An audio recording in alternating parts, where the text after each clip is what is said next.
Big buzz around the Samajwadi Party chief Akhilesh Yadav's entry into the Uttar Pradesh poll fray.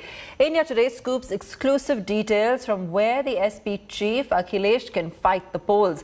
He is mulling 3 seats as his options to enter into crucial UP polls. Our next report gives you all the details. Sources in the party indicate Akhilesh Yadav could fight from any of these seats: Mainpuri Sadar, Chibra Mau or Gopalpur. The biggest hint that he might contest elections came from Akhilesh Yadav himself. At a press meet, Akhilesh Yadav said his electoral contest may happen before Yogi Adityanath.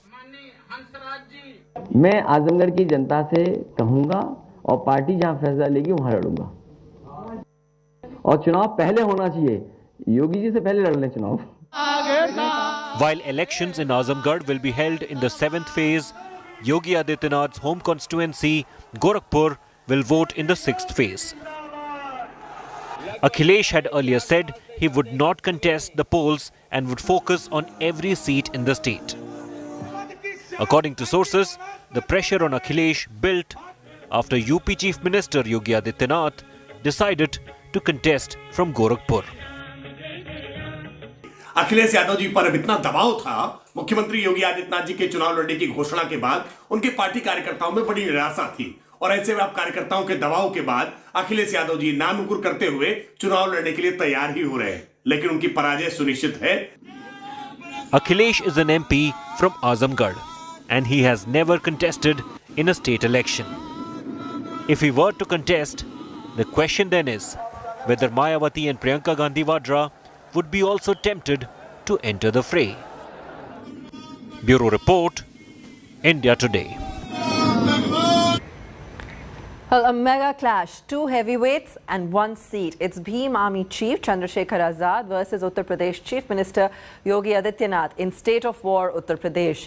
A vocal critic of the BJP, Chandrasekhar Azad is all set to contest polls as an independent candidate. This after his recent announcement where he ruled out an alliance with the Samajwadi Party.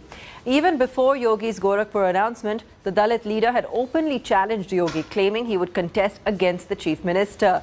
Gorakhpur is the hometown of Chief Minister Yogi Adityanath. Yogi had been the MP from Gorakhpur Lok Sabha seat since 1998 until he became the Chief Minister in 2017. Yogi is the second Chief Minister to contest from the seat that the BJP has dominated for decades.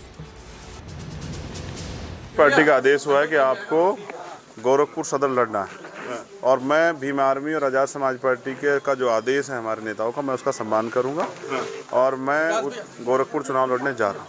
पिछले 5 साल में जो अन्याय, अत्याचार, जुल्म जाति बहुजन समाज के लोगों ने उत्तर प्रदेश में सही, उसके लिए सिर्फ एक शख्स जिम्मेदार है, वो है मुख्यमंत्री योगी आदित्यनाथ. इसलिए मैं पार्टी के आदेश का सम्मान करते हुए वहाँ चुनाव लड़ूंगा.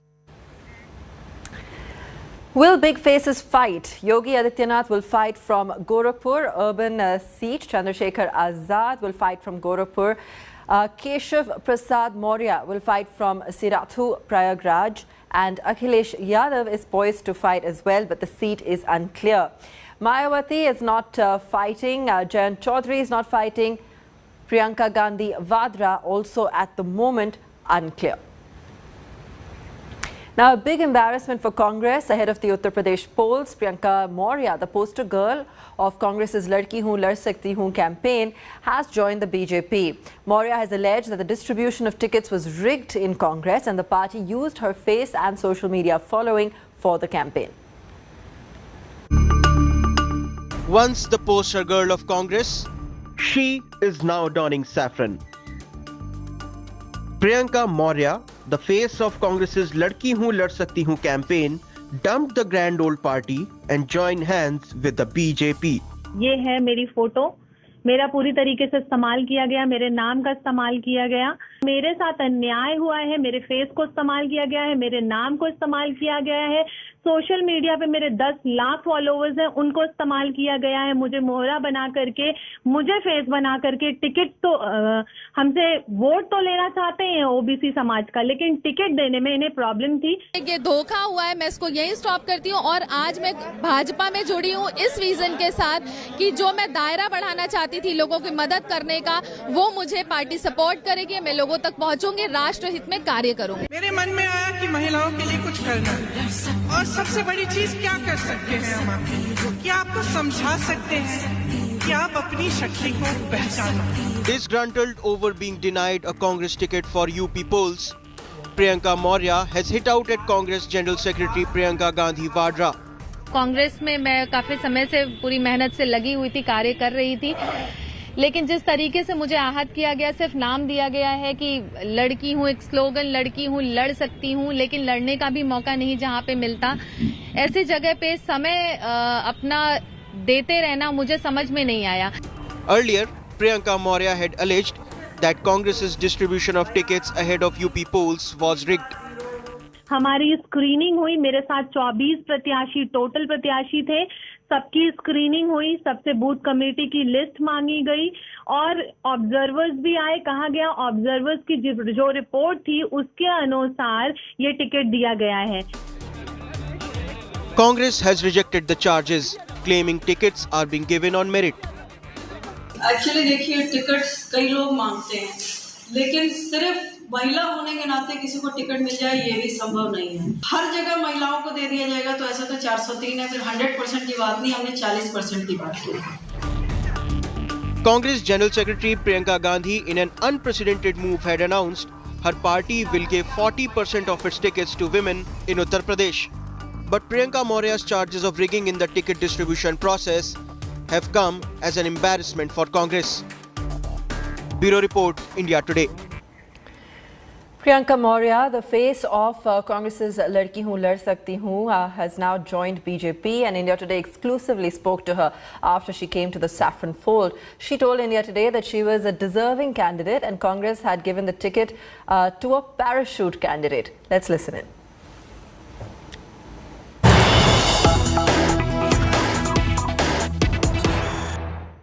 प्रियंका, जो आप बीजेपी का स्कार्फ पहने अभी बैठी हैं, मैं यही कह सकती हूं क्या कि कांग्रेस ने कहा लड़की हूं, लड़ सकती हूं, लड़की अब भारतीय जनता पार्टी से लड़ रही है।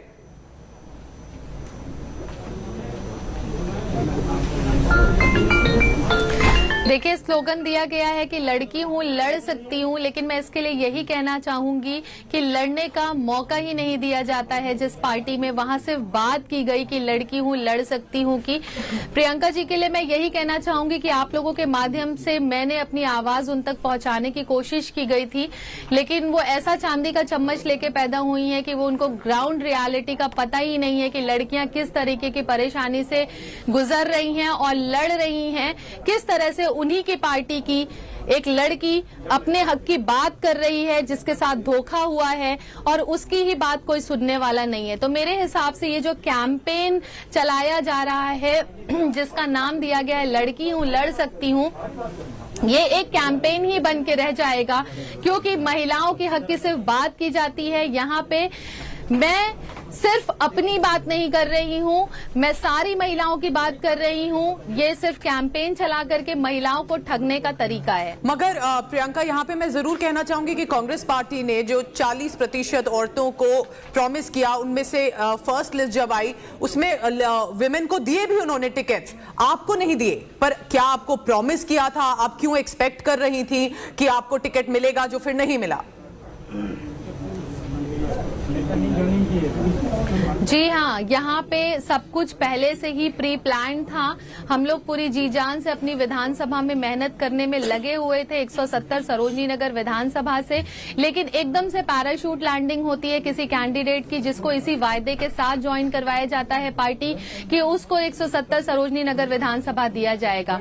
लेकिन मुझे डॉक्टर प्रियंका मौर्य को विश्वास था एक नाम पे जिसको कहा जाता है प्रियंका गांधी, और इस विश्वास विश्वास के साथ मैं अपनी विधानसभा में मेहनत करते रहे कि वो देखेंगे कि कौन मेहनत कर रहा है, कौन डिजर्विंग है, उसको मिलेगी टिकट। लेकिन मेरी मेहनत के बावजूद उनके टॉप की रिजल्ट, जो उनके ऑब्जर्वर्स की रिपोर्ट थी, उसमें भी साफ लिखा हुआ था कि डॉक्टर प्रियंका मौर्य संभावित जीत प्रत्याशी, सबसे बहुचर्चित फेस डॉक्टर प्रियंका मौर्य। हर रिपोर्ट में मेरा नाम मेंशन होने के बावजूद, मैंने जो एग्जाम्स थे उसको पास किया, उसके बावजूद मुझे प्रमोट नहीं किया गया। इस चीज की मुझे तकलीफ है और आप लोगों के माध्यम से मैंने कोशिश की अपने आवाज को उन तक पहुंचाने की, लेकिन मुझे लगता है कि वो अपने कंफर्ट जोन से बाहर निकल करके वो देखना ही नहीं चाहती है कि रियलिटी किस तरीके की है और कैसे उन्हीं की पार्टी की महिला अपने हक के लिए लड़ाई करती रही, लेकिन कोई सुनने वाला नहीं।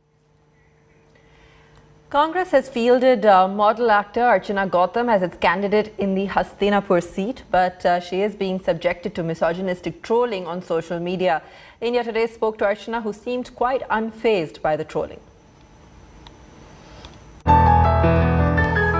Actor turned politician Archana Gautam has got an early glimpse of the murky world of politics. Soon after the Congress picked her as candidate from Uttar Pradesh's Hastinapur seat, Archana, who has participated and won in beauty pageants, has been subjected to misogynist comments by her political rivals. Hastinapur एक बहुत प्राचीन और पौराणिक और पूज्य भूमि है, और उस पूज्य भूमि से जिस महिला को बिकनी के नाम से कोई अवार्ड मिला हो, जो महिला एक मॉडल रही हो और जिसके ऊपर कई आरोप लगे हुए हों, उस तरह की महिला को अगर कांग्रेस पार्टी अपना प्रत्याशी बनाती है तो हिंदू महासभा सिर्फ इस बात का विरोध कर रही है कि कम से कम उन्हें हस्तिनापुर जैसे पूज्य स्थान से इस तरह की मॉडल को अपना प्रत्याशी नहीं बनाना चाहिए था। हस्तिनापुर में जो चुनाव लड़ रही हैं, उन्होंने बहुत संघर्ष करके अपना जीवन बनाया है। वो महिला संघर्ष कर रही है, क्या कह रही है कि मैं सेवा करना चाहती हूँ, मैं जनता के मुद्दों को उठाना चाहती हूँ, मैं विकास की बात करना चाहती हूँ कि किस तरह से हस्तिनापुर को मैं आगे बढ़ाऊंगी। तो आप उनसे ये सवाल क्यों नहीं करते? क्योंकि आप उनको हल्का बनाना चाहते हैं, सिर्फ क्योंकि वो महिला है। अगर वो पुरुष होती, किसी भी पार्टी की होती, तो मुझे नहीं लगता कि आप इस तरह के प्रश्न उनसे करते। प्रियंका दीदी ने मेरा बचाव नहीं किया है, प्रियंका दीदी ने हर उस महिला का बचाव किया है जो देश के लिए लड़ना चाहती हैं और आगे बढ़ना चाहती हैं और अपने लिए आवाज़ उठाना चाहती है। उस महिला को स्ट्रॉन्ग बनाया है उन्होंने, जो हमारी बेचारी जो बहनें हैं वो अपने घर तक सीमित रही हैं और आगे बढ़ नहीं पा रही हैं, अपने जो ख्वाब हैं वो संवार नहीं पा रही है समाज के डर से, तो उन्होंने उसका बचाव किया है। हर लड़की को कपड़े पहनने का अधिकार है। आप किसी को ये नहीं बोल सकते कि भाई उसने छोटे कपड़े क्यों पहने हैं या उसने सूट क्यों पहना है, उसने साड़ी क्यों पहनी है। आप किसी का कैरेक्टर उसके कपड़ों से जज नहीं कर सकते हैं कि वो छोटे कपड़े पहनती है तो ये लड़की कैरेक्टर लेस है, तो ये गलत है। ये मतलब एक समाज में जो दिया हुआ मैसेज है वो बहुत गलत है। तो इस चीज़ से हमारी भारत को आगे बढ़ना चाहिए, भारत की जनता को आगे बढ़ना चाहिए। जो उनके कपड़ों को लेकर टोल किया जा रहा है, ये भारतीय जनता पार्टी के लोग हैं, इनकी नीयत में हमेशा खोट रही है। और ये जो जितने भी लोग इस तरह के हैं, ये सब भारतीय जनता पार्टी की आईटी सेल से जुड़े हुए हैं। और ऐसे ही लोग जो है महिलाओं पे भी जो है उन्होंने अत्याचार पहले भी किया है, और इसी तरह से जो है उनकी टीम एक वहाँ पे वर्क कर रही है भारतीय जनता पार्टी के लोगों की, जो उसको जो है बेवजह जो है मुद्दा बनाती है। Some of Archana's political rivals have also extended support to her in the fight against misogyny. ये कपड़े वपड़े किसी के व्यक्तिगत मामले हैं, इसमें कोई अगर कोई संवैधानिक प्रतिबंध है तो उस पर कुछ कहा जाए, बाकी क्या कहना। महिलाओं का मान सम्मान होना चाहिए, महिलाओं को उन्हीं के मान सम्मान के लिए उनके रक्षार्थ हमें जो कुछ हो सकता है वो काम करना चाहिए। Archana's resolve is strong, but the personal attacks on the actor turned model has rekindled the debate on the falling standards of political discourse in India. Bureau Report, India Today.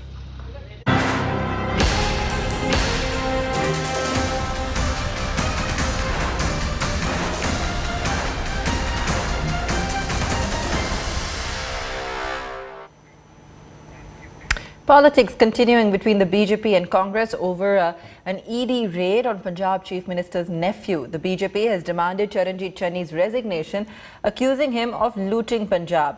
BJP also reminded Channi that the FIR was lodged in the case in 2018 under a Congress government.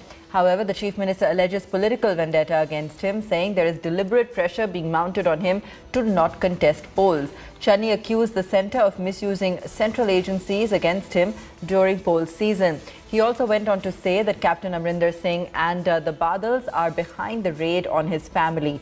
However, the opposition has hit back. Captain Amrinder Singh asked Channi to stop blaming him for his family's crimes.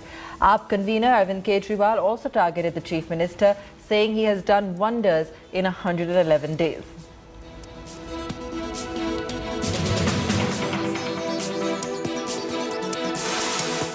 मेरे भांजा ਉਹਦੇ ਘਰ raid ਕੀਤੀ ਇਹ FIR ਵਿੱਚ ਮੇਰੇ ਭਾਂਜੇ ਦਾ ਕੋਈ ਨਾਮ ਨਹੀਂ ਟੋਟਲ ਇਹਦੇ ਵਿੱਚ ਮੈਨੂੰ ਫਸਾਉਣ ਵਾਸਤੇ ਬੜੀ ਕੋਝੀ ਸਾਜ਼ਿਸ਼ ਰਚੀ ਗਈ 24 ਘੰਟੇ ਉਹਨਾਂ ਨੂੰ ਅੰਦਰ ਬੰਦ ਕਰਕੇ ਇੰਟਰੋਗੇਟ ਕੀਤਾ ਗਿਆ ਤੇ ਹਰ ਕੋਸ਼ਿਸ਼ ਕੀਤੀ ਗਈ ਕਿ ਉਹ ਮੇਰੇ ਨਾਮ ਕਿਸੇ ਤਰ੍ਹਾਂ ਫਸਾਣ ਮੈਨੂੰ अगर आपके भतीजे या भांजे का कसूर नहीं तो डर क्यों रहे हैं? अगर वो सही है तो 10 करोड़ रुपया किसका है? अब एक तरफ तो कह रहे हैं मैं गरीब आदमी हूँ, आम आदमी गरीब आदमी का बेटा हूँ, तो ये भांजे के पास कैश कहाँ से आया? गुमराह मत करिए। 2018 में कांग्रेस की ही सरकार ने पूरी जांच करने के बाद ये FIR रजिस्टर्ड की थी, जिस पर आज कार्रवाई हो रही है।